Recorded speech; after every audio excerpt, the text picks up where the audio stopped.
آئیے آپ کو براہ راست یہ چلتے ہیں نون لیگی رہنما اس وقت میڈیا سے گفتگو کر رہے ہیں۔ اس بات کا کہ حقیقت سامنے آ جائے، ان کو تو ایک مہینہ بعد یاد آیا،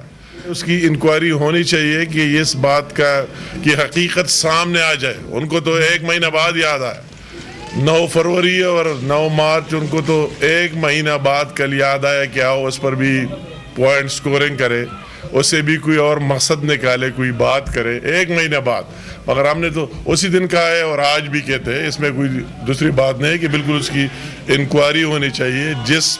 فورم پر ہے، اور اس کی انکوائری ہو رہی ہے، اس کے FIRs بھی کٹ چکے ہیں۔ ان کے بعض لوگ جو اس میں بالکل کھل کر ویڈیو آڈیو سب میں سامنے آ رہا ہے، تو وہی ان کے خلاف مقدمات بھی موجود ہے، سب کچھ موجود ہے۔ تو ہم یہ ڈیمانڈ کرتے، یہ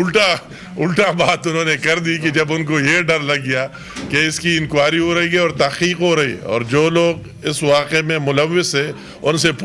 پوچھا جا رہا ہے اور پوچھا جائے گا، تو اس لیے ایک مہینے بعد ان کو خیال آئی کہ آؤ کہ ہم آگے ہو جائے اور اس کام کو اپنی کوشش کرے کہ ریورس ہو جائے۔ تو اس طرح نہیں ہوگا۔ ہم بھی، میں بھی اور ہماری پارٹی بھی اس کی ڈیمانڈ کرتے ہیں کہ جو لوگ اس میں ملوث ہیں، جو لوگ اس کے پیچھے، جن کی وجہ سے یہ واقعہ رونما ہوا ہے، ہمیں اس کا سب سے بڑا دکھ ہے، درد ہے۔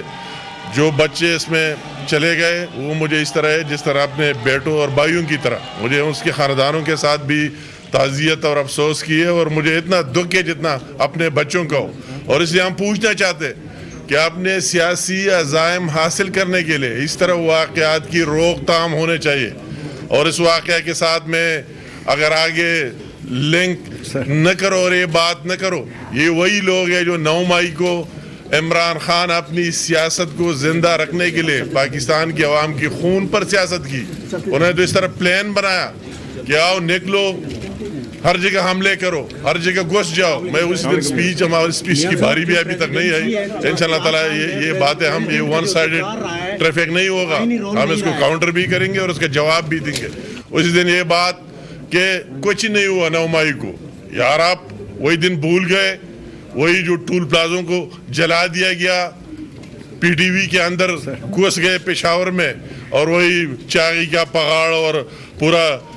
PTV کے بلڈنگ کو آگ لگایا گیا، وہی دیر سکاؤٹ، میرا تعلق ملاکنڈ سے، وہی دیر سکاؤٹ کے دفتر میں اندر گھس کر اس کو پورا جلایا گیا اور ساری سامان چوری کر کے لے گئے، وہی تیمرگرے میں اسکول کو جلا دیا گیا، اس پر حملہ کیا۔ اور اگر نیچے آپ آتے پنجاب میں اور اس میں کیا کیا نہیں ہوا، قائد اعظم کے گھر میں کس طرح گھسے، کور کمانڈر کی گھر میں کس طرح گھسے، تو عمران کا تو پلان اور ہے۔ ابھی بھی جو پارلیمنٹ میں جو کچھ ہو رہا ہے اس کا حصہ ہے۔ ہمیں بہت دکھ ہو رہا ہے بینگ اے پاکستانی، اس کا ہے اگر عمران ہے تو سب کچھ ہوگا، عمران نہیں ہے تو پاکستان بھی چلا جائے، اس کی مثال سامنے ہے۔ ابھی وہی اس کی سیم بات کر رہے ہیں، تو ایک طرف تو آپ کہتے ہیں IMF کو خط لکھتے کہ اگر ہم نہیں ہے تو پاکستان ڈیفالٹ کر جائے، دیوالیہ ہو جائے، اور دوسری طرف پھر آپ بات کرتے کہ یہ نہیں ہے اور وہی نہیں ہے۔ تو عمران کا تو یہ پلان تھا، یہ آپ سب جانتے، ہم سے بھی کوئی بہتر نہیں جانتا کہ اگر آپ کسی کے گھر کے اندر گھس جاتے، آپ کتنے تعداد میں کیوں نہ ہو، تو وہی سے آپ پر فائرنگ ہوگی، آپ وہی سے ریزسٹنٹ ہوگی، اور اس کے بدلے میں سینکڑوں لوگوں کی خون بہے گی۔ تو اس کا تو وہ خون کا انتظار تھا 9 مئی کو کہ یہ